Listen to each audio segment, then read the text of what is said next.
Continuamos con ustedes y estamos comentando acerca de esta facultad de investigación y el caso específico que ocupa el Pleno de la Suprema Corte de Justicia de la Nación en este expediente 1/2009 relativo a los hechos ocurridos el 5 de junio del año 2009 en la guardería ABC en Hermosillo, Sonora. El planteamiento en el contexto del artículo 97, párrafo segundo de la Constitución Política de los Estados Unidos Mexicanos y el Pleno debatiendo acerca de la naturaleza de esta facultad de investigación, figura que se inscribe en este articulado de la Constitución Política Federal y también el marco que hemos comentado con ustedes respecto del Acuerdo Plenario 16/2007. En este momento se encuentra todo dispuesto para que dé inicio esta sesión ordinaria del Tribunal Constitucional de nuestro país. En este momento damos paso.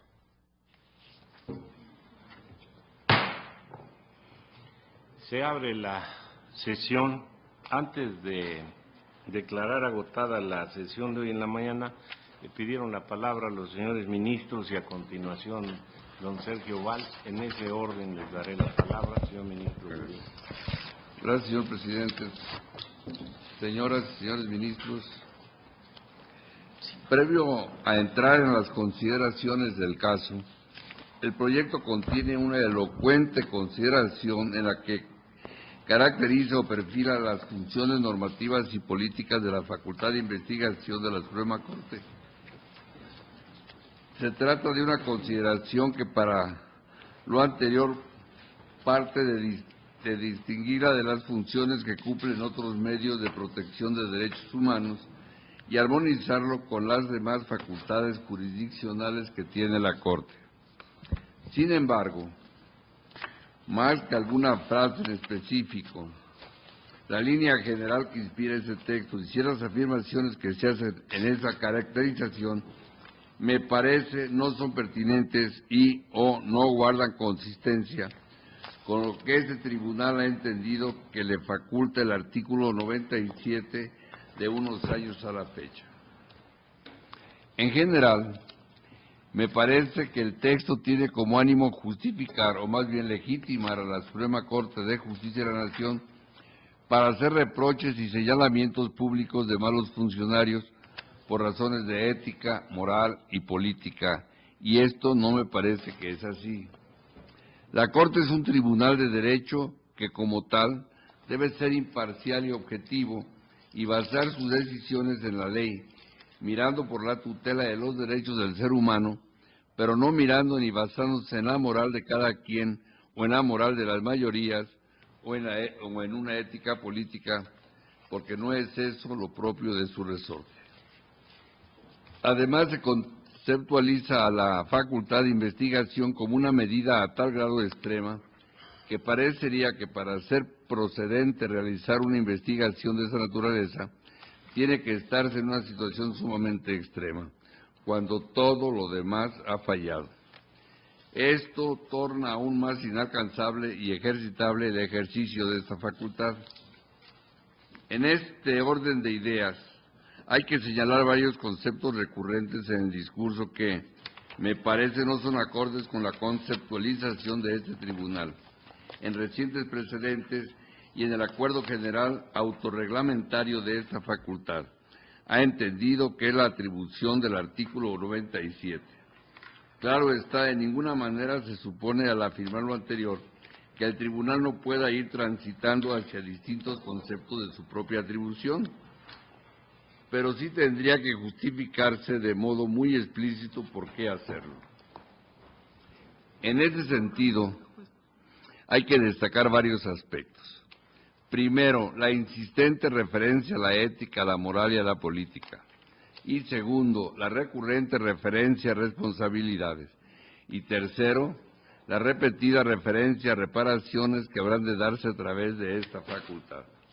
El primer punto me causa extrañeza en tanto que, según anticipa, no me parece que resulte compatible con las funciones de esa Suprema Corte de Justicia de la Nación, particularmente en cuanto se apela a argumentos éticos, morales o políticos para sustentar o entender su propia responsabilidad institucional, y menos aún que se finquen ese tipo de argumentos la autocaracterización de sus funciones y la legitimación de premisas éticas o políticas como base decisoria del caso. El segundo punto parecería exorbitante a las facultades que el propio artículo 97 atribuye al tribunal, puesto que en ningún punto autoriza fincar responsabilidades, menos aún responsabilidades políticas que corresponden al Congreso, o morales que no son del resorte de los tribunales, ni aún político-morales por las mismas razones. Le corresponde, esto sí, hablar de responsabilidades constitucionales, pero no en el sentido del término responsabilidad, parece estar subyacente en el texto, que lo asemeja, me parece, a una especie de culpa o autoría. El propio Acuerdo General del Pleno 16-2007 no habla de responsabilidades, y ese fue un tema muy discutido y consensado en aquel momento por el Pleno. Es más, hablar de responsabilidades sin previo juicio, sin mediar debido proceso y una plena garantía de audiencia, pone incluso en entredicho la legitimidad de la Corte para hacerlo. El tercer punto, reparaciones, parecería también quedar fuera de los posibles alcances del artículo 97, amén de que la Corte pudiera aprovechar la ocasión para hacer notar aspectos que considera deben ser mejorados. Una cosa es fijar reparaciones y otra muy distinta es señalar, como se ha hecho en los precedentes, que hay cosas que pueden ser mejor atendidas por el Estado y que fueron advertidas en el curso de esos trabajos a modo de lineamientos y sugerencias. Esta concepción de la facultad de investigación impregna toda la parte considerativa del proyecto, de modo que habría que notar que todo lo que se acuerde aquí de algún modo condicionará el resto del curso del caso. Finalmente, llama la atención que el proyecto proponga calificar esta facultad de investigación como excepcional, siendo que en los últimos precedentes ya no se utiliza calificativos como excepcional, extraordinaria, y que incluso en años pasados fue objeto de una larga consideración por parte de la Corte, en la que expresamente se dijo que ya no debía considerarse como algo extraordinario, sino como una facultad ordinaria, y esto recién lo acabamos de volver a sostener en Oaxaca. En fin, lo que me parece es que no es conveniente que cada vez que el tribunal se pronuncie en un dictamen de esta naturaleza, vuelva a autodefinir su facultad y su función normativa y oscile entre lo ordinario y lo extraordinario de ella, máxime los recientes y poco espaciados que han estado los últimos pronunciamientos. Con los casos de Atenco y Oaxaca se avanzó ya en este terreno y no parecería ser necesario en esta ocasión que el tribunal vuelva a abordar el tema, porque para sostener lo que ahora en el fondo propone el proyecto, los conceptos ya zanjados acerca de esa facultad de investigación en los precedentes son útiles y suficientes para ello, salvo, claro está, para el tema de responsabilidades y reparaciones. Los autoelogios no se corresponden ni pueden ser premisa conceptual de nosotros mismos. Este es un juicio de valor que no nos corresponde hacer a nosotros mismos.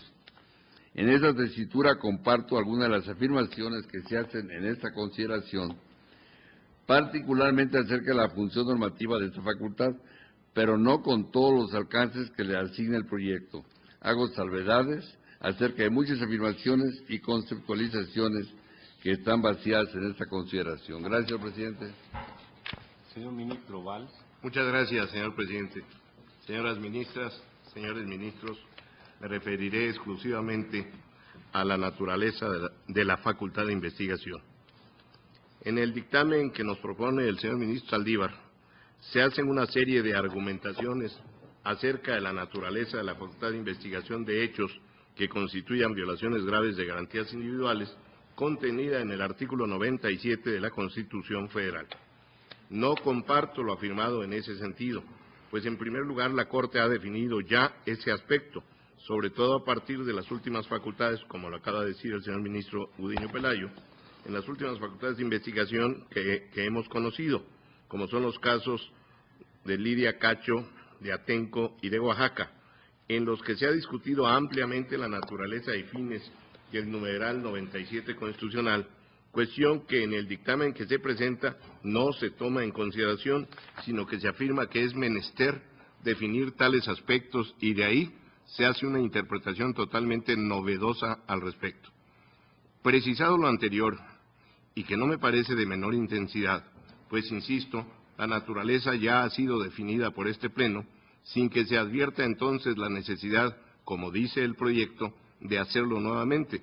De cualquier manera, no estoy de acuerdo con lo dicho por el ponente en su propuesta, pues del artículo 97 en cita no se desprende de ninguna manera. Primero, que dicha atribución apela a la potestad constitucional y moral de esta Suprema Corte.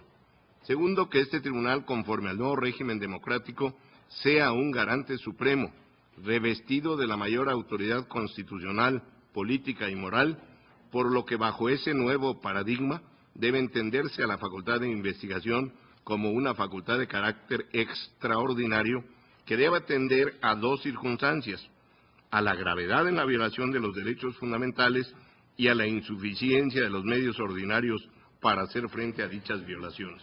Con todo respeto, si bien concuerdo totalmente en que la interpretación constitucional debe verificarse conforme a las condiciones sociales, políticas, etcétera, imperantes, a fin que se correspondan los postulados fundamentales con las necesidades o dinámica de nuestro país, no estoy de acuerdo en que dicha interpretación lleve a las conclusiones del ponente, porque precisamente el objeto de la investigación es indagar sobre violaciones graves de las garantías individuales, más ello con total independencia de otro tipo de procedimientos o procesos que tengan su origen en los mismos hechos, y menos aún si esos medios ordinarios han sido suficientes o no.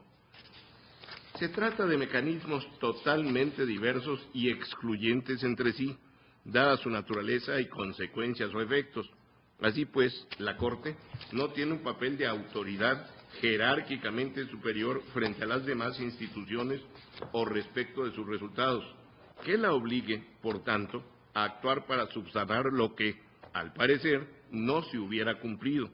Ello rompería, desde mi punto de vista, en forma definitiva con todo un aparato estatal que por una parte cuenta con autoridades que tienen sus propias competencias, así como con un sistema judicial o de responsabilidades creado para reparar las irregularidades que pudieran presentarse. Además de sostener lo dicho por el dictamen en cuanto que debe atenderse a la insuficiencia de los medios ordinarios para hacer frente a dichas violaciones, nos colocaría más bien en un medio o recurso para reparar esa supuesta insuficiencia cuando, insisto, la materia de la investigación es si hubo o no violaciones graves de garantías individuales con motivo de determinados hechos, no si los medios ordinarios existentes fueron suficientes para hacerles frente, ni tampoco, como lo sostiene el dictamen, intervenir este tribunal cuando por el estado de cosas el ejercicio de otros recursos ordinarios no alcanza, lo que implica que los medios ordinarios, ya sean jurisdiccionales o políticos, son insuficientes para reparar el daño a las víctimas, o bien que debido a la gravedad de las violaciones y a la indiferencia de las autoridades, las víctimas no hayan visto satisfecha su demanda de justicia, y entonces esta Suprema Corte entrará allí donde las autoridades e instituciones han fallado, como afirma la consulta en el último párrafo de su hoja 12. Esto porque, en mi opinión, el dictamen mezcla diversos aspectos, lo que le lleva a conclusiones equívocas, pues una cosa es la violación grave de garantías individuales, que es estrictamente el objeto de la investigación, otra es si las instituciones o medios ordinarios jurisdiccionales o políticos sean suficientes para reparar el daño a las víctimas, y otra también que las víctimas no vean satisfecha su demanda de justicia y por tanto la Corte deba entrar donde las demás autoridades han fallado. Todos estos aspectos, que si bien tienen gran entidad en un Estado constitucional y de derecho, no deben confundirse e implicarse dentro del objetivo de la facultad de investigación, ni menos aún afirmarse que sea lo que sostiene la intervención de esta Corte, o que a ésta le corresponda actuar como un tribunal que no solo ejerce el control constitucional a través de los diversos medios creados para ello, sino que puede llegar a controlar desde un punto de vista moral o ético cualquier actuación de la autoridad, cual si fuere un tribunal de conciencia. En efecto, la investigación de violaciones graves con motivo de determinados hechos está limitada precisamente a esa circunstancia y que, como ya este Pleno ha establecido reiteradamente, no tiene efectos vinculantes. Luego, menos aún podría tenerlos para reparar el orden constitucional o el daño a las víctimas, y de ahí para satisfacer su demanda de justicia cuando sientan que ello no ha ocurrido a través de los medios ordinarios. En este punto estimo relevante que tengamos muy claro que nuestra facultad de investigación no debe pensarse como un medio de encontrar culpables y de ahí castigos, como también lo hemos reiterado en diversos precedentes, sino como un instrumento constitucional cuya finalidad es investigar y señalar violaciones graves a las garantías individuales que, como tales, no deben volver a repetirse. Y también debemos tener presente que quizás en muchos casos ni siquiera será posible individualizar a quienes hubieran tenido relación directa con tales sucesos, sino que podría tratarse de la conjunción de diversos elementos que dieron lugar a las mismas y en los que deberá esta Corte así señalarlo para que el Estado, a través de las instituciones correspondientes, tome las medidas para que no sucedan nunca más.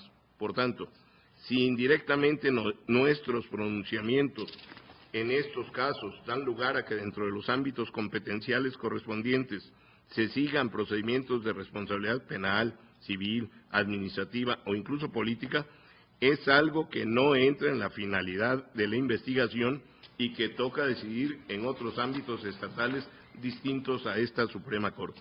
Luego, si bien es cierto que nuestras opiniones en ejercicio de la facultad del 97, sin ser vinculantes, tienen un peso específico dentro de la protección de los derechos fundamentales y que deben tener un efecto en el desempeño de las instituciones públicas de que se trate, a fin de que no vuelvan a repetirse, insisto, violaciones graves como las que se hubiesen perpetrado, pues de lo contrario no tendría ningún sentido la propia facultad de investigación.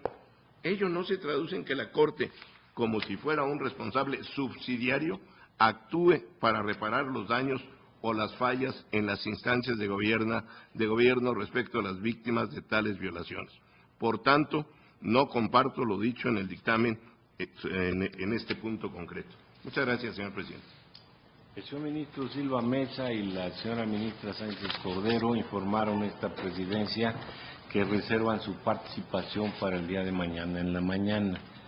Nadie más aparece solicitándola. Señor ministro Silva Mesa. Señor presidente, yo podría hacerlo ahora mismo. Para estos efectos de no interrumpir la sesión. Muy bien, señor ministro. Yo también, gracias. presidente. Entonces, en ese orden, el señor ministro Silva Mesa y a continuación la señora ministra Sánchez Cordero. Gracias, señor ministro presidente, señoras y señores ministros. En relación con este posicionamiento,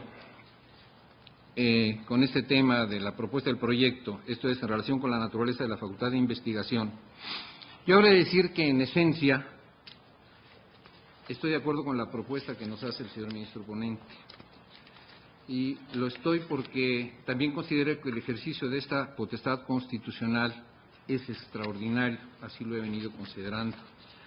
Para mí, la facultad de investigación consagrada por el artículo 97, párrafo segundo de la Constitución, es una de las atribuciones de rango constitucional más importantes en la vida político-constitucional del Estado mexicano, que el constituyente de 1917 asignó a la Suprema Corte de Justicia de la Nación y a la cual la nueva dimensión de la vida constitucional de nuestro país ha venido a darle, pienso, nuevos bríos.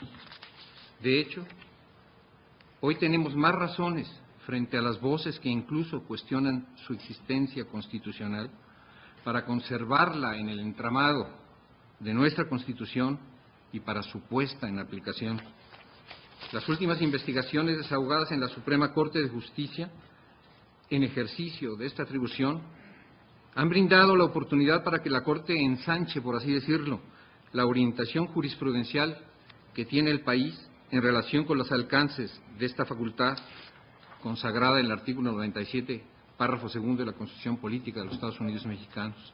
En concreto, yo entiendo que la facultad investigadora debe verse desde una perspectiva amplia como un mecanismo notable y puro de control político constitucional, de control de responsabilidades constitucionales derivadas de violaciones graves de garantías individuales. Así lo he venido concibiendo en el desarrollo de estos estudios que hemos venido haciendo con motivo de las investigaciones practicadas.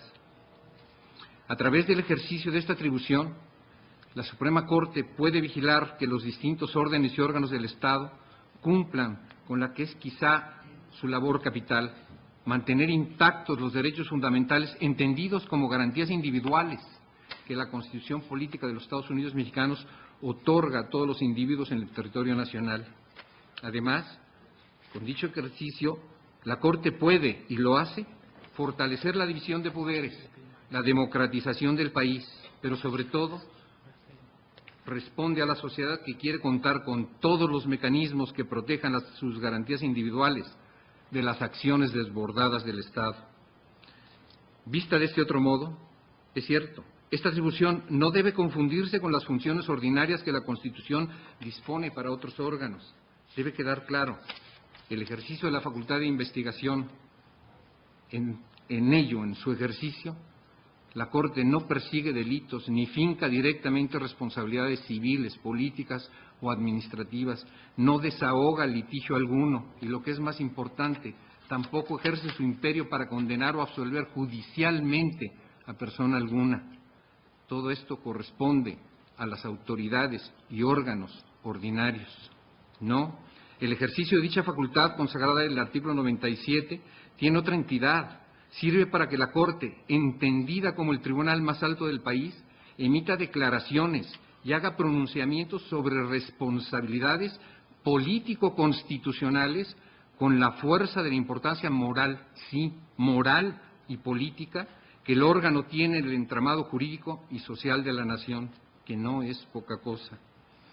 Aunque tales resoluciones, si bien no tienen la fuerza vinculante de una sentencia derivada de un procedimiento jurisdiccional ordinario, sí la autoridad política y moral que implica un pronunciamiento constitucional que sí vincula al Estado mexicano a reparar. Esto es, sí es vinculante en el estatuto constitucional que le corresponde.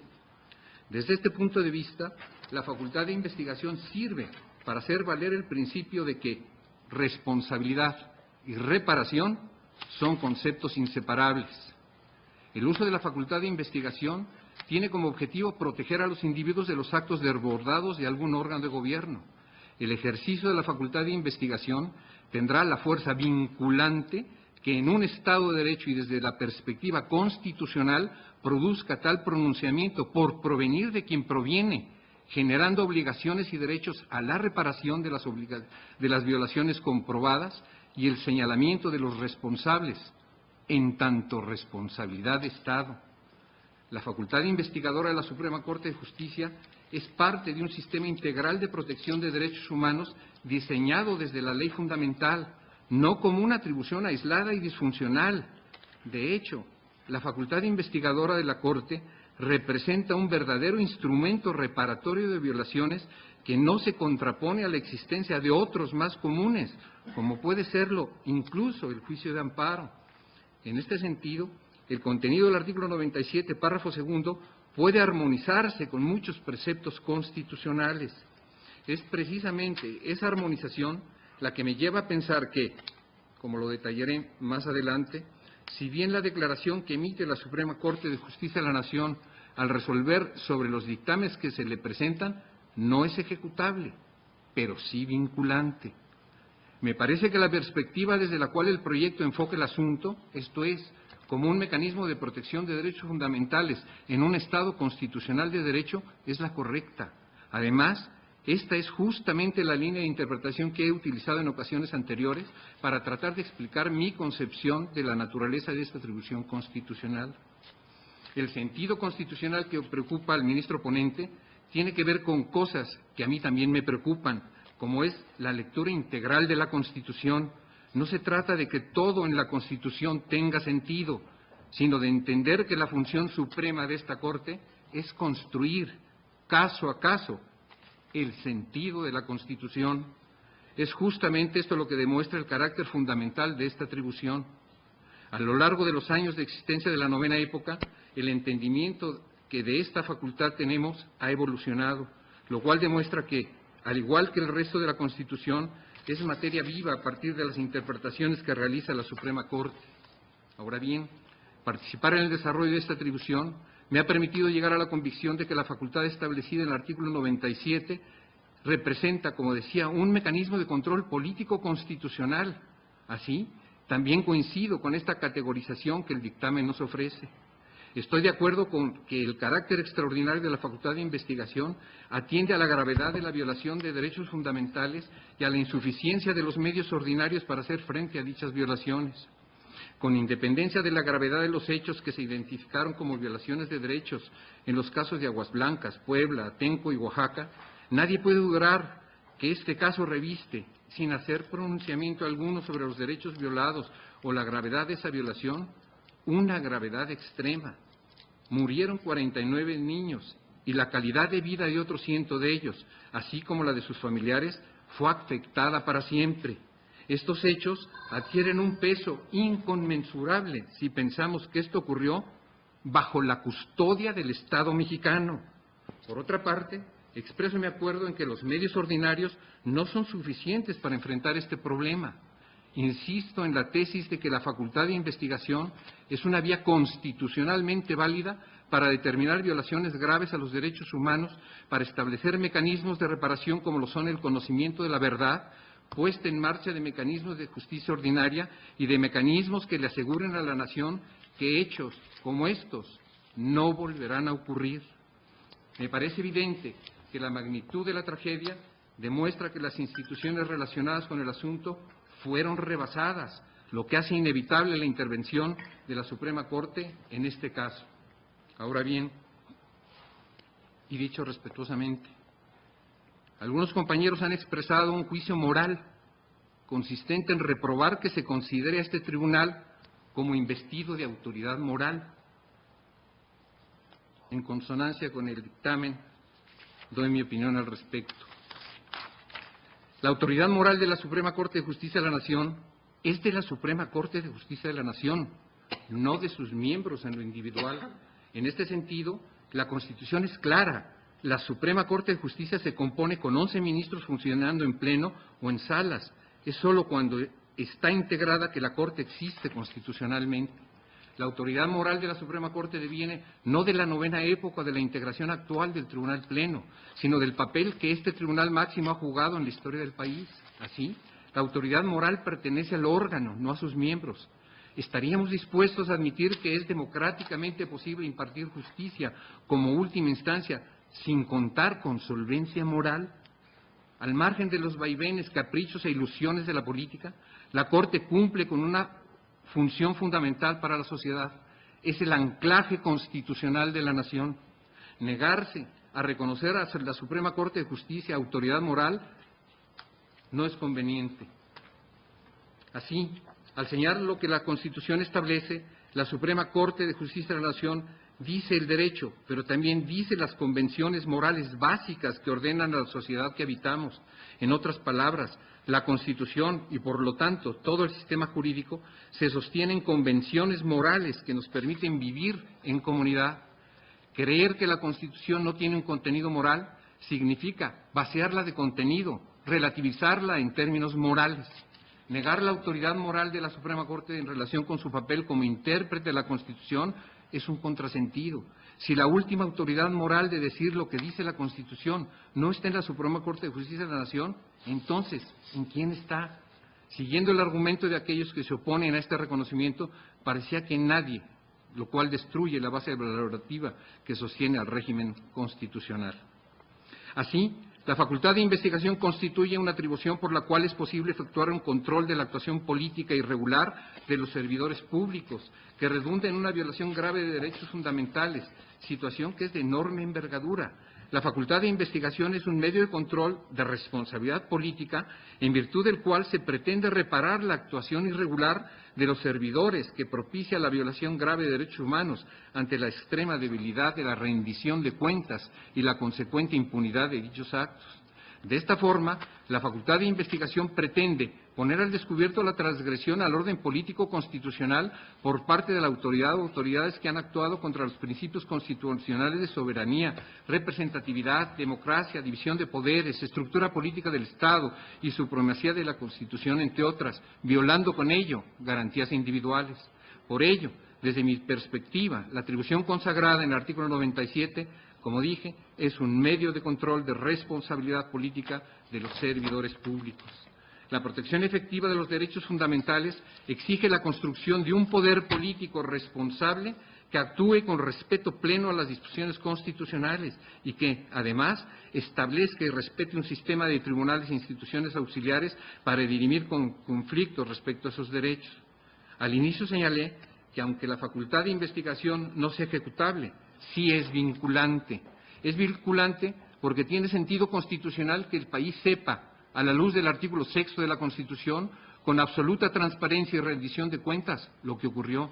Es vinculante porque todos tenemos derecho, de acuerdo con lo que señala el artículo 17 de la Constitución, a que se imparta justicia en este asunto con el fin de castigar a los responsables y combatir la impunidad. Es vinculante porque, leída en consonancia con el artículo 123, la facultad consagrada en el artículo 97 permite a la Corte que declare si el régimen de seguridad social funciona o no a la luz de los principios y valores que sostienen a la Constitución.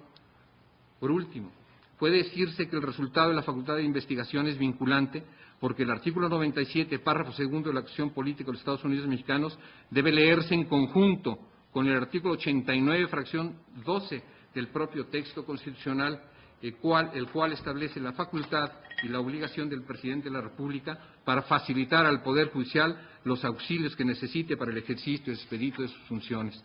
Estas son las características que me hacen, en síntesis, estar en términos generales con la naturaleza expresada en el proyecto respecto de esta facultad de investigación. Gracias, presidente. Señora ministra Sánchez Cordero. Sí, gracias, señor ministro presidente. Pues yo también me limitaré, como es esta ronda, a dar mi opinión sobre la naturaleza jurídica de esta facultad de investigación. Antes de mi intervención en este tema, me permito públicamente felicitar primeramente a los señores magistrados que fueron los comisionados y a su equipo de trabajo por el informe que nos presentaron. Y también felicitar al señor ministro ponente y a su equipo de colaboradores por la elaboración del proyecto. Como en la misma línea de intervención que el señor ministro Silva Mesa, también yo, contrariamente a lo que han venido afirmando algunos de mis compañeros ministros que me han precedido en el uso de la voz, yo entiendo los argumentos relacionados con el rol constitucional que ocupa la Suprema Corte de Justicia de la Nación, encaminados a señalar no una autodefinida calidad moral, sino a destacar el papel constitucional que tiene la Suprema Corte en el sistema democrático. El proyecto se ocupa de destacar, como se indica en la foja 8, que esa atribución excepcional, yo la llamaría, porque se ha venido discutiendo si es extraordinaria, la llamaríamos en todo caso una atribución excepcional, confirma a la Corte como el garante supremo de los derechos fundamentales y apela a la potestad constitucional y moral de este Tribunal Constitucional. No pretende, desde mi perspectiva, erigirnos en algo que no seamos, sino que sustenta la opinión emitida en la calidad que la Constitución, a través del artículo 97, nos ha atribuido. Esta es la de únicamente investigar la violación grave de garantías individuales. La Suprema Corte de Justicia de la Nación no es la suprema autoridad moral, pero considero que sí basa o que sí se basa en esa autoridad el resultado de la facultad investigadora del artículo 97, pues la Constitución le atribuye específicamente esa facultad para que conozca de graves violaciones a las garantías individuales que impactan a la sociedad de modo trascendental. La Suprema Corte de Justicia de la Nación es un intérprete típico y privilegiado de la Constitución, pero no un intérprete exclusivo, ni menos aún arbitrario. La facultad que le atribuye el artículo 97 de manera exclusiva se centra únicamente en el ejercicio de una facultad que se funda, como lo señala el proyecto, en la demostración de violaciones graves a las garantías individuales derivada de la falta de una ética de las responsabilidades públicas.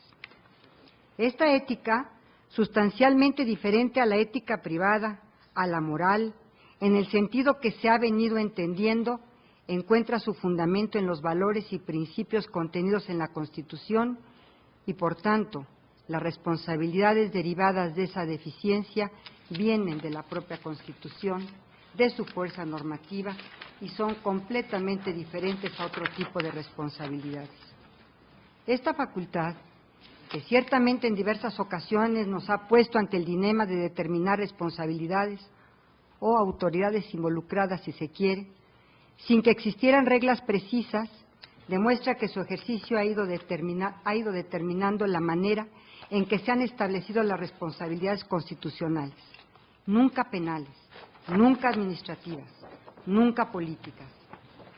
Toda vez que el objeto de esta es llevar a cabo una investigación cuya efectividad finalmente no se reduce a la emisión de un informe en que carezca de efectos vinculantes, sino al contrario de ese documento en el cual este Tribunal Constitucional se posiciona como el máximo protector de los derechos fundamentales. El acierto que advierto en el proyecto de conjuntar y sistematizar sin ambajes la interpretación que durante estos años hemos venido haciendo de la facultad de investigación me parece muy importante. En el proyecto se deja en claro que se trata de una facultad de ejercicio excepcional, que se inserta en un contexto democrático y que tiene por función señalar, con toda la fuerza de la Constitución, responsabilidades derivadas no de las normas procesales ordinarias, no desde un procedimiento ordinario, no bajo las reglas de un contradictorio, sino mediante un mecanismo de control constitucional idóneo para los efectos que se pretenden. Pues, por otro medio, no sería posible llevar a cabo el del objeto de la tutela, que en este caso sería señalar las responsabilidades constitucionales en la violación a las garantías individuales. Ello debido a que, en ocasiones, y aquí nuevamente trato de poner el contexto sobre lo señalado en el proyecto, los formalismos no resultan útiles en el sentido que se pretende, es decir, no resultan útiles para lograr la determinación de las responsabilidades. Se evalúa un informe y, como tal, esa evaluación se constriñe a determinar si el informe es correcto, a establecer los nombres de quienes participaron en esas violaciones y a pronunciarse sobre todo desde los valores y principios constitucionales. Esta facultad de investigación está dirigida al esclarecimiento de los hechos, a la determinación de las violaciones graves que pudiesen existir y, por tanto, en ocasiones puede llevar a pronunciamientos que pudieran parecer muy diferentes a los que se manejan en un procedimiento de control constitucional ordinario, pues los medios que se utilizan para ello son distintos, los resultados también lo son, y sin embargo no se llevan a cabo de manera arbitraria, pues se fundan en la evidencia recabada durante todo el procedimiento por los comisionados que a tal efecto nombró este alto tribunal. En ese sentido, el proyecto tiene la virtud de establecer, por primera vez, una construcción doctrinal que conlleva considerar que la responsabilidad derivada de la determinación de la Corte de que se han violado garantías es una responsabilidad constitucional que nada tiene que ver con el sistema de responsabilidades que están legalmente desarrollados en otros instrumentos. Por todo ello, las determinaciones tomadas en este medio de control no son decisiones que deban olvidar o menospreciar, sino que contribuyen a señalar, como acertadamente lo indica el proyecto, una ética de las responsabilidades, no solo de los entes públicos, sino también de todos aquellos operadores de las facultades estatales. Y en este sentido, desde este momento, traigo a debate mi propuesta de incluir en este medio el control a los particulares que actúan en funciones del Estado, están relacionados en la prestación de este servicio de guardería en el esquema vecinal. Lo introduzco desde ahora, pues me parece fundamental en este punto en el que definimos la naturaleza de este medio de control, que no se limite, pues la Constitución no lo hace en ningún momento, a la actuación de los particulares que se encuentran íntimamente vinculados a las funciones y a las responsabilidades públicas. Gracias, presidente. ¿Alguien más de participación? Señora ministra Luna Ramos. Gracias, señor presidente. Por principio de cuentas, bueno, sí quisiera mencionar que efectivamente me uno a la felicitación que se le hace al señor ministro Saldívar por el trabajo realizado en este proyecto. Creo que la brevedad en que él lo confeccionó con su equipo de secretarios, pues fue demasiado pronto, y juzgando sobre todo un expediente demasiado extenso en el que dedicaron, tengo entendido, muchísimas horas a su realización. Por otro lado, quisiera mencionar que el asunto en lo personal es algo que me preocupa especialmente por los hechos que se dieron. Creo que la vida de 49 menores es algo que como mujer y como madre me llenan de angustia y de preocupación. Sin embargo, creo que en el momento en que como integrante del Pleno de la Suprema Corte de Justicia de la Nación debemos decidir un asunto que se somete a nuestra consideración, el problema que vamos a dilucidar debe de ser un problema estrictamente técnico y estrictamente jurídico. Y a eso voy a tratar de ceñirme. Por principio de cuentas, en el proyecto del señor ministro Saldívar se hacen algunas afirmaciones, y perdón que me repita, pero es una manera de expresar de alguna forma mi opinión al respecto y mi postura en esta parte del proyecto. Se ha mencionado que es un procedimiento excepcional, extraordinario, especialísimo, no anacrónico, que es un proceso atípico y que además en él se respeta la garantía de audiencia. Es cierto que ya en algunos de los precedentes que se han mencionado y que evidentemente se ha dilucidado cuál es la naturaleza jurídica de este procedimiento, efectivamente se ha hecho alusión a estas características que se señalan en el proyecto del señor ministro Saldívar. Es cierto lo que mencionaba hace un rato el señor ministro Gudiño Pelayo, en el sentido de que si bien es verdad que en los primeros precedentes se dijo que era excepcional y que era extraordinario, es verdad que en los últimos se mencionó que no necesariamente se consideraba como algo excepcional extraordinario, sino como algo realmente ordinario. Sin embargo, creo yo que todos estos calificativos más bien están referidos a un procedimiento de poco uso. ¿Por qué de poco uso? Porque si bien es cierto que existen en la Constitución desde 1917, lo cierto es que los procedimientos en los cuales se ha llegado al análisis de esta facultad y se ha llegado a la investigación, pues solamente han sido 6 hasta la fecha. Entonces, más bien la referencia es a un procedimiento de poco uso, aun cuando en últimas fechas los procedimientos sí hayan sido a lo mejor un poco más seguidos en su ejercicio. Por otro lado, también se ha dicho que no aplican las reglas de la teoría general del derecho procesal, y aquí también se ha hecho referencia a que los lineamientos que la Suprema Corte de Justicia de la Nación ha dado en el acuerdo respectivo en relación a cómo se debe de llegar a este procedimiento deben estimarse enunciativos y no limitativos. En relación con esto, yo lo que diría es, no es cierto que pudiera entenderse que no aplican las reglas del derecho procesal. Yo creo que sí, en todo procedimiento, aún en el caso de un procedimiento como este, que no es un procedimiento de carácter jurisdiccional, pero sí judicial, aplican las normas del derecho procesal. ¿Y por qué aplican las normas del derecho procesal? Bueno, yo les diría, incluso en procedimientos como los de materia laboral, que conforme a la Ley Federal del Trabajo se establece que no pueden llevarse a cabo ciertas, sujetarse a reglas o formulismos sobre estimación de pruebas, pero que sí tiene que resolverse a buena fe guardada, verdad sabida. Aún en esos casos se está estableciendo una situación específica de todo procedimiento que tiene que ser la fundamentación y la motivación. Entonces, sobre esta base, yo creo que si estamos hablando de un procedimiento sui generis, porque sí lo es, no quiere decir que por el hecho de que se trate de un procedimiento sui generis no apliquen las reglas de la teoría general del proceso. Yo creo que sí, y en todo caso están las reglas emitidas por esta propia Suprema Corte de Justicia de la Nación, y todos sabemos que en cualquier procedimiento de carácter administrativo o de carácter jurisdiccional, cuando estas reglas hacen falta, acudimos o bien al derecho común o bien a los propios principios generales del derecho, porque así se establece en el artículo 14 de la propia Constitución Federal. Por otro lado, se ha mencionado que las reglas que se establecieron por la Suprema Corte de Justicia de la Nación son enunciativas y no limitativas.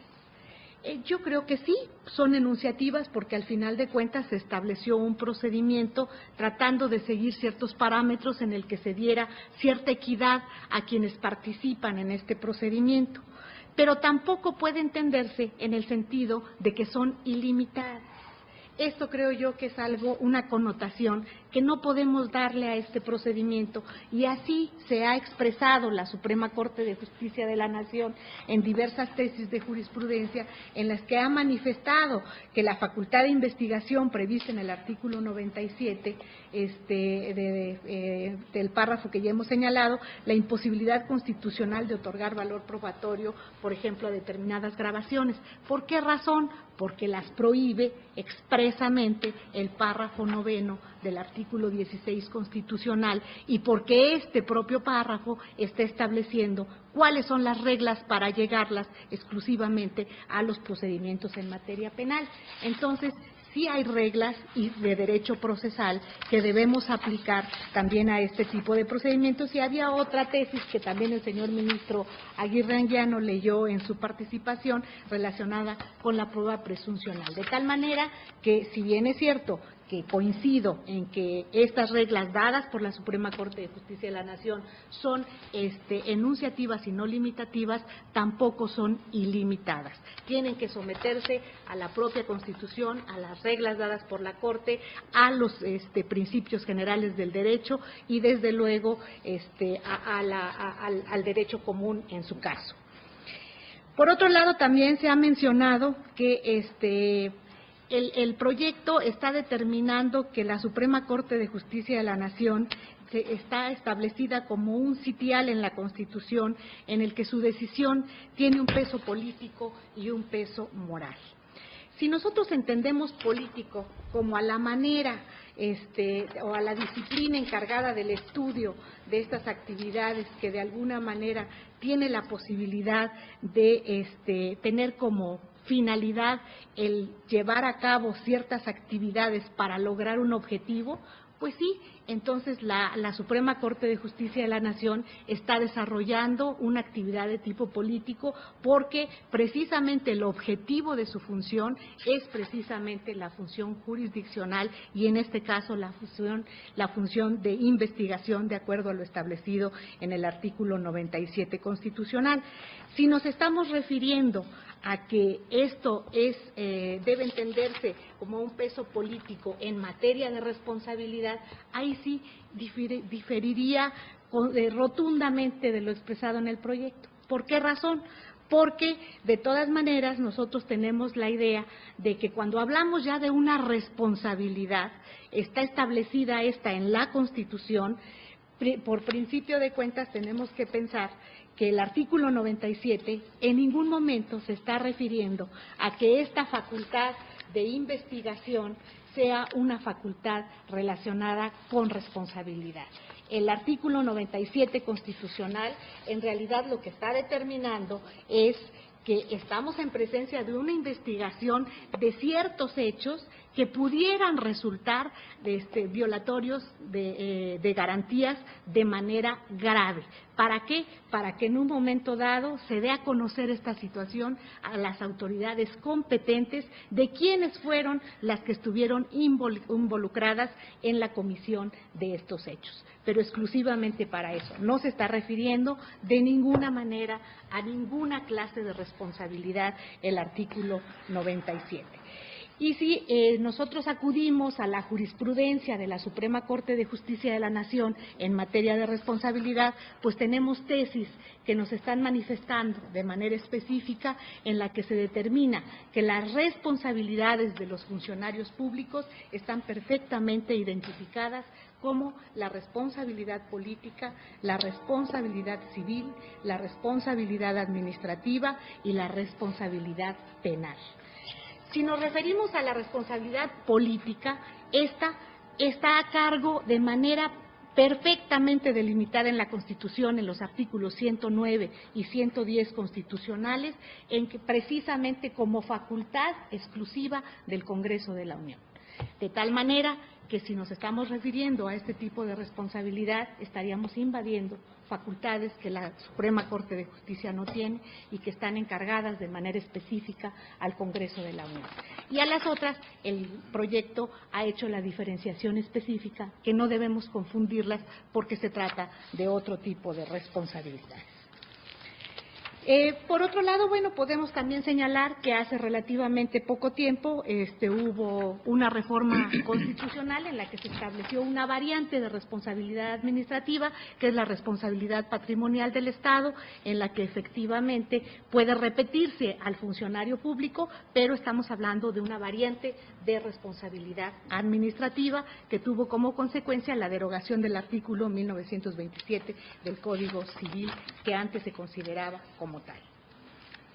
Por otro lado, también quisiera mencionar que se ha dicho que es un instrumento adecuado para definir el contenido de los derechos fundamentales.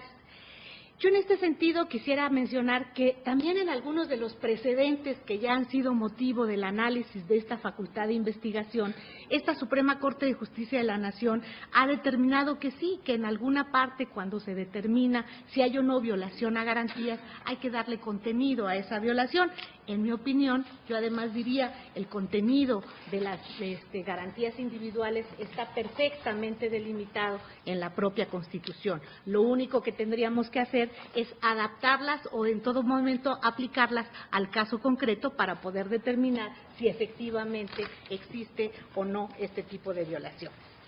Por otro lado, también se menciona en el proyecto que la gravedad puede obedecer a diferentes situaciones, la gravedad de la violación, y en eso coincido plenamente por lo dicho por el señor ministro Saldívar, porque efectivamente con la revisión de los precedentes aquí encontramos que en el caso Aguas Blancas también se dijo que es lícito concluir que las violaciones graves a las garantías que según nuestra Constitución política merecen especial análisis y consideración solo pueden sucederse en un lugar determinado cuando en este ocurran acontecimientos que debiendo ser afrontados y resueltos por las autoridades constituidas, estas no se han logrado controlar, que de alguna manera es lo que está estableciendo el proyecto. En el otro asunto de investigación, que fue el de la periodista Lidia Cacho, también se dijo que pueden acontecer cuando un conjunto de autoridades públicas llevan a cabo un concierto o relación deliberada para afectar los derechos de una persona, desconociendo el sistema de distribución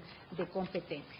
En Atenco, lo que se dijo fue que el Tribunal Pleno consideró que la gravedad de la violación debe tenerse como presupuesto de la procedencia de la investigación, pues ello permitiría medir la trascendencia social de la violación, sea que recayera sobre una o varias personas y que ésta se actualiza cuando se afectara la forma de vida de una comunidad.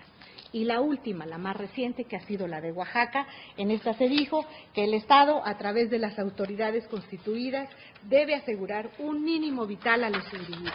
Se considera que una violación de garantías es de gran entidad cuando altera la vida de una comunidad, dando el impacto trascendental que tiene en esta los actos u omisiones de la autoridad. En la parte de omisiones yo me aparté. Luego, Se ha mencionado que se justifica también cuando las instituciones se ven rebasadas por la dimensión de los hechos y los medios ordinarios jurisdiccionales o políticos son insuficientes para resolver el daño a las víctimas por la gravedad de las violaciones e indiferencia de las autoridades. Esto, en realidad, consiste el análisis a dilucidar en el fondo del problema. Por otro lado, también se mencionó que la facultad inserta en el juego democrático es una facultad inserta en el juego democrático y que coadyuva a la operatividad de todo el sistema jurídico. Yo aquí me apartaría, esto me parece una cuestión meramente doctrinaria que la considero muy abstracta para poderla tomar como fundamento. Luego, por otro lado, se dice, no prejuzga sobre la responsabilidad penal, administrativa y civil. Ya había mencionado con anterioridad que estoy de acuerdo con esto, porque efectivamente el artículo 97 no tiene nada que ver con ningún problema de responsabilidad. Luego se dice que se señala la responsabilidad constitucional, política y ética de los servidores públicos por acción u omisión en la que incurrieron. Yo aquí diría respecto de la responsabilidad constitucional, el artículo 97 ya había mencionado, no se refiere a responsabilidad alguna, entonces no podemos atribuirle una denominación que la propia Constitución no ha establecido. Por otro lado, se dice que la Suprema Corte de Justicia de la Nación pues ya ha reconocido otro tipo de responsabilidades a las que ya había hecho referencia y que evidentemente no están contenidas en esta facultad de investigación, que tiene por objeto única y exclusivamente la determinación de si los hechos que de alguna manera están sujetos a investigación son o no causa de violación grave de garantías, para ponerlos en conocimiento de las autoridades competentes y determinar quiénes son las autoridades involucradas exclusivamente. Por otro lado, por último, se dice que esto conlleva a una censura constitucional, política y ética. Por lo que hace a la censura constitucional, yo creo que esto no es propio de un régimen federalista como el nuestro. Esto más bien está referido a un sistema de carácter parlamentario en el que la censura constitucional tiene por objeto que el Parlamento de alguna manera establezca que ha perdido la confianza respecto del gobierno. Y esto deviene fundamentalmente de la Constitución española, que en su artículo 113 está determinando esta posibilidad de censura cuando dice: el Congreso de los Diputados puede exigir la responsabilidad política del gobierno mediante la adopción por mayoría absoluta de la moción de censura, lo cual es totalmente ajeno a nuestro sistema constitucional.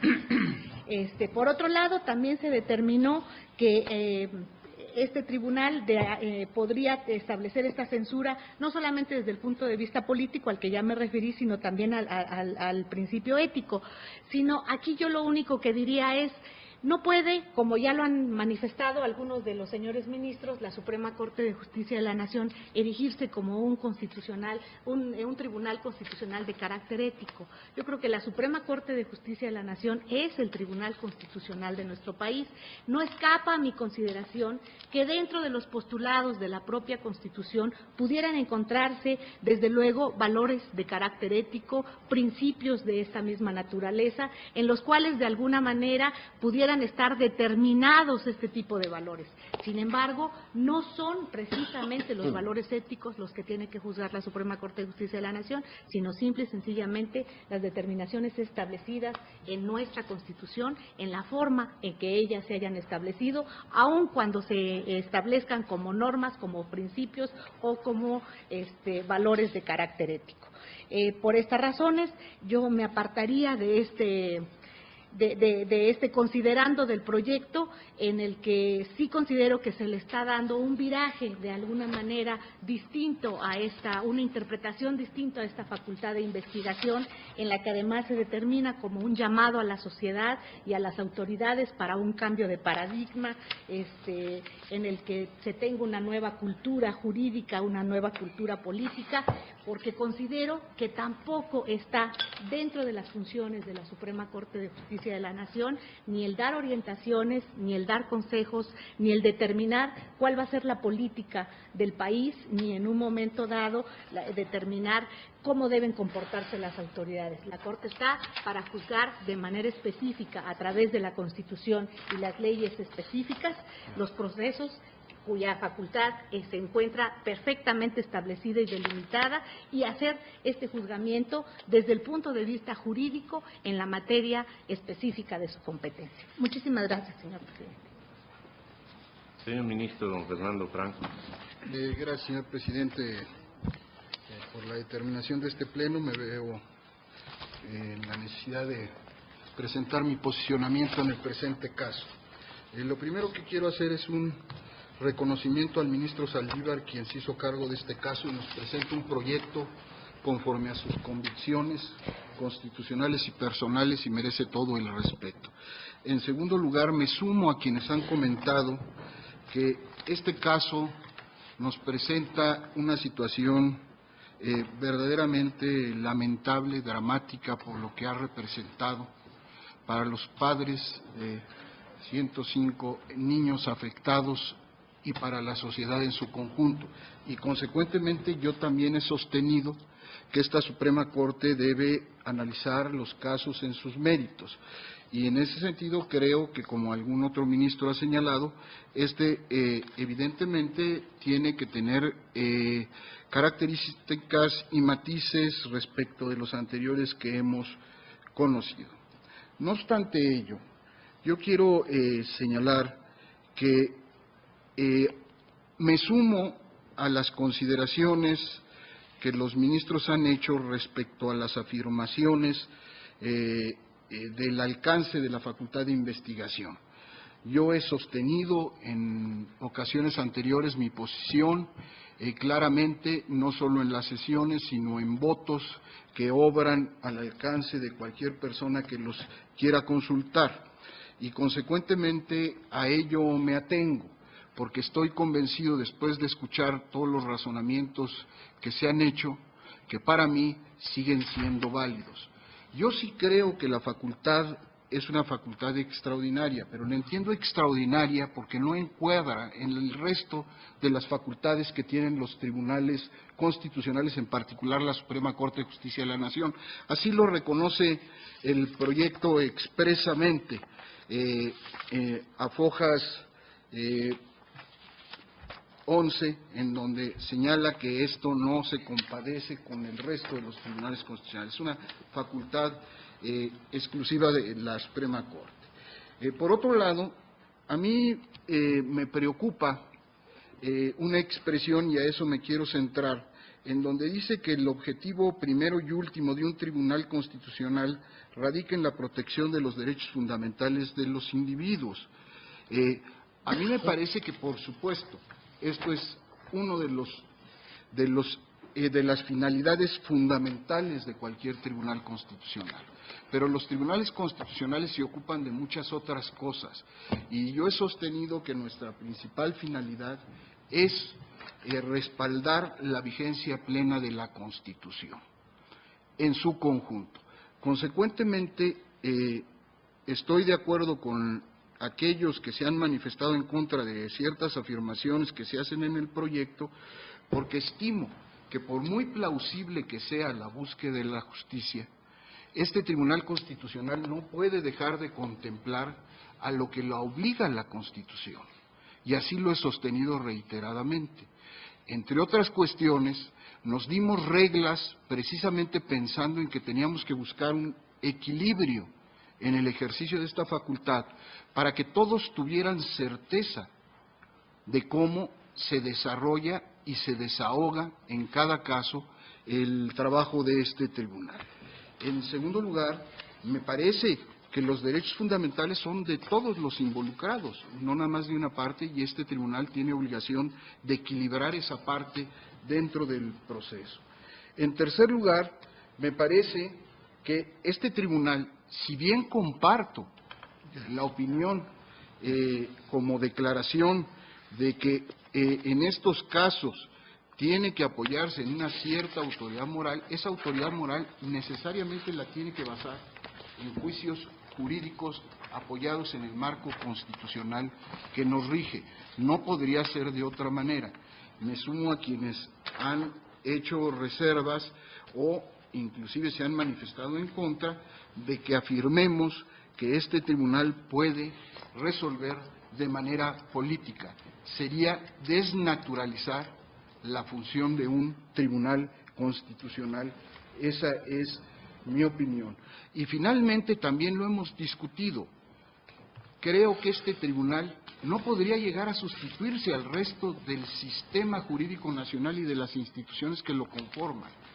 Y consecuentemente por eso en las reglas hemos señalado ciertas cuestiones para que el resto de las instituciones puedan actuar en el ámbito de sus competencias.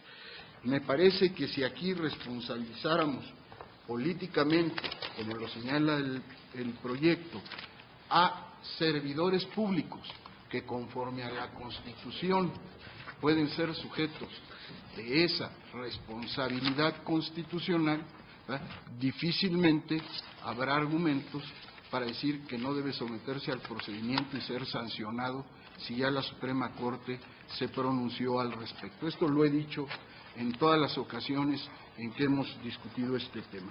Finalmente concluyo diciendo que evidentemente esto es algo que tiene que irse resolviendo conforme la experiencia nos va mostrando los ajustes. Pero a mí me parece que estos temas ya han sido motivo de discusión en este Pleno. Si vemos la posición del ministro Juan Silva Mesa, que yo respeto mucho, pero que ha reiterado, es muy similar a la que ha manifestado el ministro Saldívar en este proyecto. Probablemente haya matices y consideraciones diferentes. Y esto ha sido motivo de análisis en este Pleno anteriormente. Yo respeto profundamente el derecho que tiene el ministro ponente a volverlo a plantear.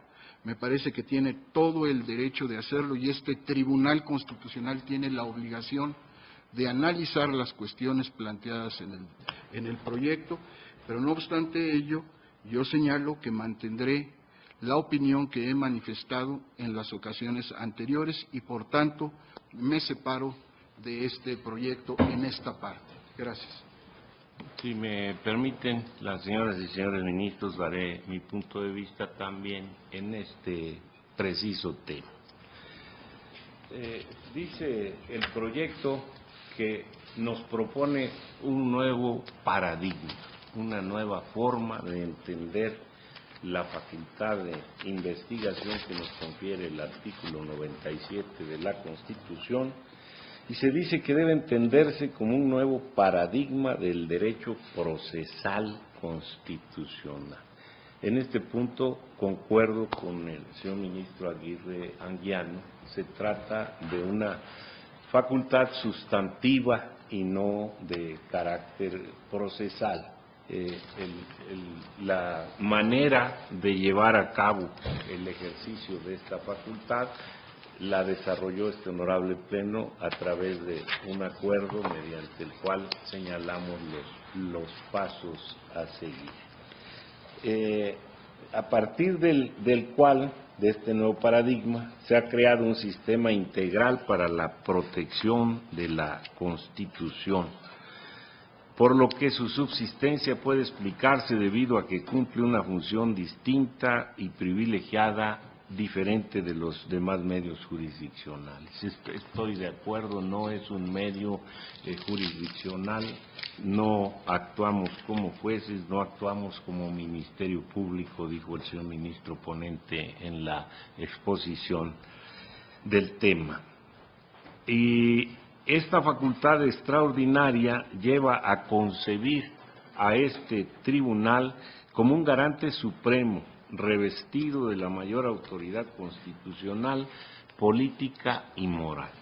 Advierto que las expresiones política y moral se usan en este apartado en un doble sentido, como atributos de autoridad de la Suprema Corte de Justicia de la Nación y como naturalezas de responsabilidades que debemos determinar. Desde luego comparto que la Suprema Corte está revestida de la mayor autoridad constitucional. No creo que tengamos autoridad política porque todas nuestras manifestaciones de autoridad son a través del ejercicio jurisdiccional. En este caso, tenemos que determinar si hubo o no violaciones graves a la Constitución, para lo cual hay un parámetro, hay un comparativo jurídico muy claro, que son las garantías contenidas en la propia Constitución. Y en cuanto a que la Suprema Corte está revestida de la mayor autoridad moral, escuché lo que dijo el señor ministro Silva Mesa con toda atención, pero la verdad es que desde mi punto de vista la autoridad moral no nos puede venir por definición constitucional ni por mandato de ley. Esto es algo que como tribunal podemos tener o no tener. En consecuencia, con esta parte concreta de la propuesta me separo y me quedo con que la Corte es un tribunal revestido de la mayor autoridad constitucional. Se dice también en esta parte de la consulta que es una facultad de carácter extraordinario. Así la veía yo, pero el señor ministro Cosío en discusión anterior señalaba que es una facultad constitucional ordinaria para la Suprema Corte, que lo extraordinario en todo caso son los acontecimientos que determinan que se ejerza o no la facultad. Pero dentro del enlistado de potestades de la Suprema Corte de Justicia no estamos en presencia de una facultad extraordinaria. Consideraría yo no es quizá necesario hacer esta precisión. Ya se ha dicho otras cosas. Ahora bien, se insiste en que por lo extraordinario de la facultad, por la gravedad de los acontecimientos que dan lugar a su ejercicio, es necesaria la participación de la Corte por su autoridad moral y política. Yo me quedo, es necesaria la participación de la Corte por su autoridad constitucional. Aunque el dictamen que se emita no sea vinculante, esto no quiere decir que no tenga consecuencias. Las tiene en el terreno de la ética y de la legitimidad democrática. Las tiene como censura de la gravedad de las violaciones a los derechos fundamentales constatadas, como mensaje a todas las autoridades del país para que sucesos de esta índole no vuelvan a acontecer. Y a partir de estas probables consecuencias que puede tener, ciertamente puede tener una decisión de la Corte, se dice que debemos determinar, dice aquí, la resolución que se emita no tendrá fuerza vinculante, pero sí la fuerza moral del Tribunal Constitucional. No adjudicará responsabilidades penales, administrativas o civiles, pero sí constitucionales, éticas y políticas. Pareciera que estamos en presencia de tres distintos tipos de responsabilidades: las constitucionales, las éticas y las políticas.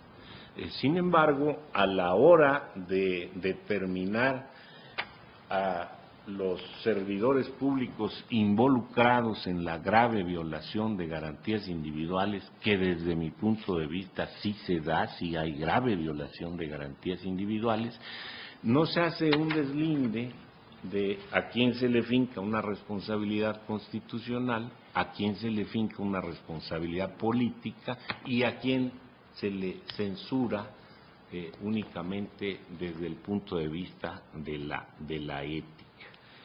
Me sumo a quienes de los señores y señoras ministras han dicho que no está dentro de nuestro ámbito de atribuciones fincar responsabilidades de carácter político. Ya lo decía la señora ministra Luna Ramos, hay un capítulo específico en la Constitución para la responsabilidad política, hay órganos diferentes a la Suprema Corte para el tratamiento de este tipo de responsabilidades. Y en cuanto a la responsabilidad ética, sin duda alguna, la ley tiene un mínimo de moral que preservar, un valor moral, ético de la colectividad, pero no va separada de la responsabilidad constitucional. Dice la señora ministra Luna Ramos, no existe en la Constitución una previsión expresa de que existan responsabilidades constitucionales. Sin embargo, yo admitiría esta expresión cuando se señala a servidores públicos involucrados en la comisión de violación grave de garantías individuales. No creo que seamos el Ombudsman Supremo con autoridad política y moral, tampoco creo que debamos anteponer el ejercicio de esta facultad a cualquier otra cosa que no respete a la Constitución. Estoy de acuerdo en que la atribución del 97 tiene un sentido y una lógica.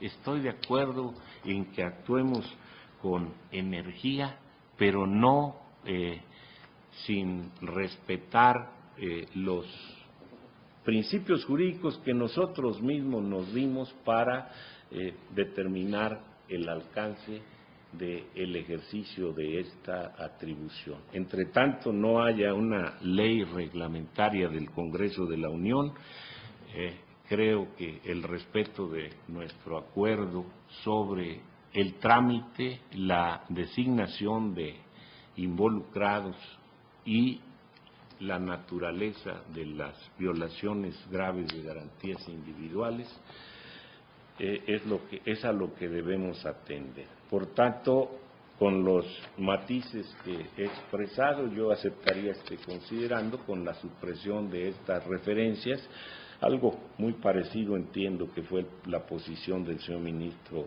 Cosío.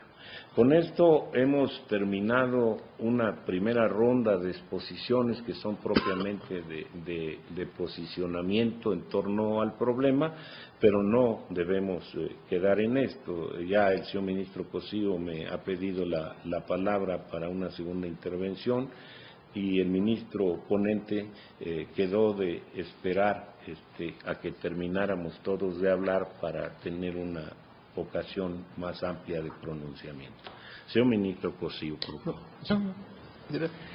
Señor presidente, es que creo que, y usted lo explicó ahora muy bien, tal vez ya hasta va a sobrar esta intervención, pero yo creo que predicar la cualidad moral en un ejercicio interpretativo se puede predicar del objeto, del sujeto o del método con el cual se realiza la interpretación.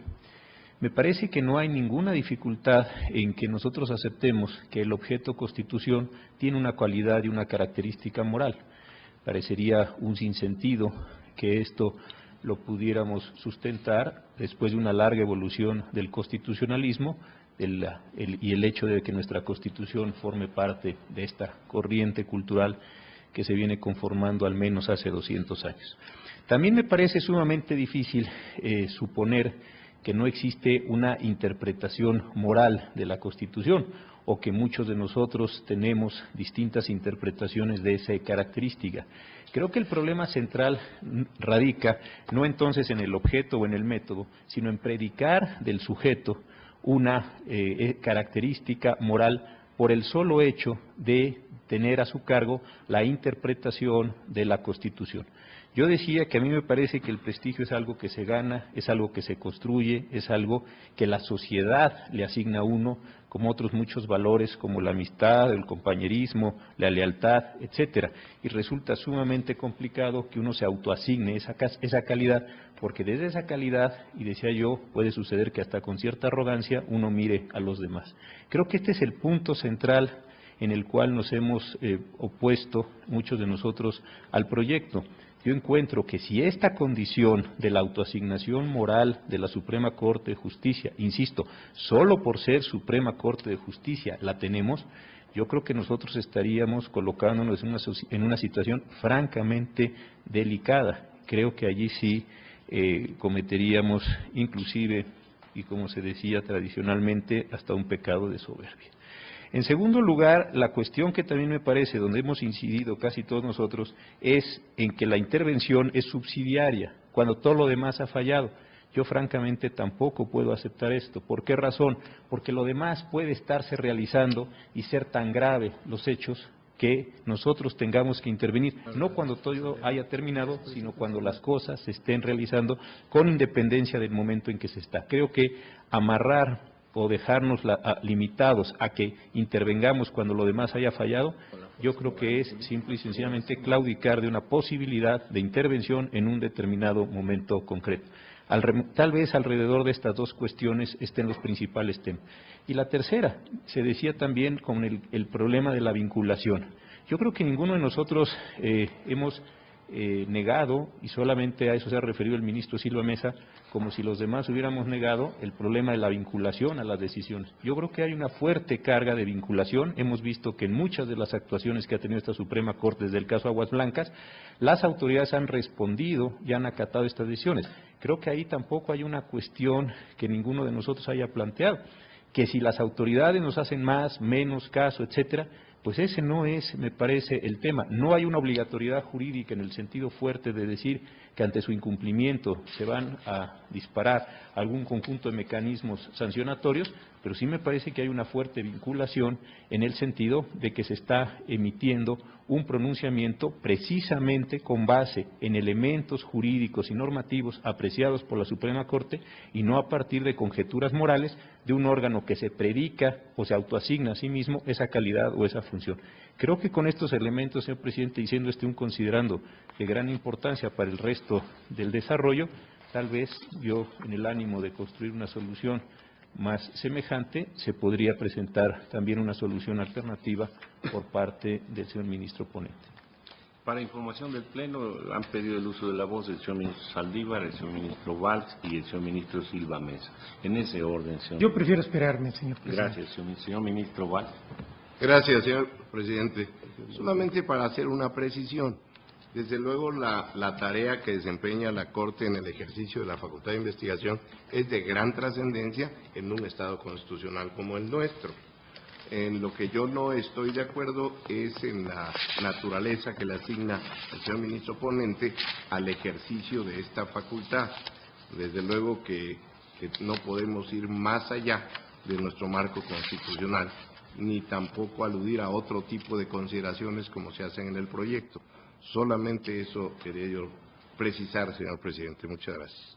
Señor ministro Silva Mesa. Pero también con una precisión en este sentido. En mi particular punto de vista, y aquí sí no hago compromiso con el proyecto, aunque en cierta manera ahí es su orientación, desde luego que esta determinación de la Corte se hace a partir de elementos jurídicos y normativos, no puede ser de otra manera. Y prácticamente la expresión es que el señalamiento ya de responsabilidades constitucionales, yo les adjetivo todavía más, político-constitucional, se provienen de un poder político, como es el Poder Judicial de la Federación, encarnado o en el órgano cúpula Suprema Corte de Justicia, que no podemos así diseñarlo, somos un poder político en el más puro de los sentidos de la política constitucional, lo hace y es una expresión con la fuerza de la importancia moral y política que tiene el órgano, que esa es la innegable, pero siempre a partir de los elementos normativos, de los elementos jurídicos necesariamente constitucionales para hacer ese pronunciamiento. Y coincido totalmente con el ministro Cosío, y qué bueno que tenemos esa coincidencia del carácter vinculante de esta posición, porque es la que más cuestionada ha estado. En ese sentido, es lo que se desdeña inclusive con ese pronunciamiento. No tiene ninguna fuerza, se dice, no, sí la tiene, y en los hechos tiene esa vinculación como está ya demostrada, como él se ha manifestado. Gracias. Para aclaración, señor ministro. Sí, señor presidente, gracias. Solamente agregar que desde luego coincido que hay violaciones graves de garantías individuales y que hay autoridades involucradas en las mismas. Solamente para hacer esa precisión. Gracias. Señor ministro Saldívar. Gracias, señor presidente. Ha sido una sesión muy larga, tanto en la mañana como en la tarde. Se han venido dando una serie de argumentos muy interesantes algunos muy amplios, algunas cuestiones se han repetido, a los que a mí me gustaría como ponente tener la oportunidad de dar una respuesta sistematizada para no repetirme al tomar aisladamente cada uno de los pronunciamientos de los señoras y señores ministros. Y yo le rogaría al señor presidente, si no hay inconveniente de su parte, que me dieran oportunidad de mañana poder dar una respuesta a los argumentos principales que se han esgrimido, sobre todo aquellos que son en contra del proyecto, y también valorar algunas invitaciones a matizar algunas cuestiones del proyecto en aras de buscar una solución que quizás alguna mayoría del Pleno nos pueda satisfacer para avanzar en la discusión. Si usted no tuviera inconveniente, presidente. Es el Pleno el que debe pronunciarse. Por favor, de manera económica, les pido aprobación a la solicitud del señor ministro. Gracias. Queda pues el tiempo que pide el señor ministro autorizado por el Pleno, y en esas circunstancias, en el poco tiempo que resta de sesión previsto, no podríamos abordar ningún otro tema. Les propongo levantar hasta aquí la sesión el día de hoy y los convoco para mañana a las 11 de la mañana. ¿11? Sí, perfecto. Estamos en la parte final de esta sesión ordinaria del Tribunal Constitucional de nuestro país, donde el Pleno continúa analizando esta facultad de investigación, expediente número 1, diagonal 2009, relativo a los hechos ocurridos el 5 de junio del año 2009 en la guardería ABC, vinculada al Instituto Mexicano del Seguro Social en la ciudad de Hermosillo, Sonora, y el planteamiento que se ha dado por parte de los ministros que integran el Pleno de este Tribunal Constitucional respecto precisamente del primer rubro importante en el análisis de esta facultad de investigación, es decir, la naturaleza de la facultad de investigación como una figura constitucional establecida a través del artículo 97, párrafo segundo de la Constitución Política de los Estados Unidos Mexicanos, y el planteamiento que ha hecho el ministro ponente, el ministro Saldívar Lelo de la Rea, para contestar a cada uno de los argumentos planteados por los ministros que integran el Pleno, y que eso él ha solicitado el tiempo para contestar en la siguiente sesión ordinaria.